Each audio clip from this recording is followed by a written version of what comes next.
papaano ba maging chef? Yun yung parang pinaka broad meaning nito.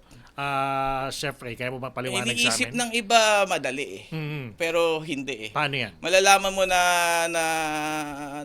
chef ka na siguro kapag kaya mong i-handle yung pressure Sige. sa kabila ng maraming tao, sa kabila ng sakuna kasi dumating din sa bumagyo doon. Minsan lang bumagyo doon pero grabe naman kung bumagyo. Yun yung parang yung dumami yung 24 tubig. hours Yan, oo. yung duty mo. So kapag nalagpasan mo siguro yun at nagawa mo ng paraan yung sarili mo, pwedeng matibay ka na rin talaga pagdating sa ganun, di ba? Correct, And then correct. at the same time, no, be humble yourself, no? Hindi porkit chef ka alam mo na lahat eh.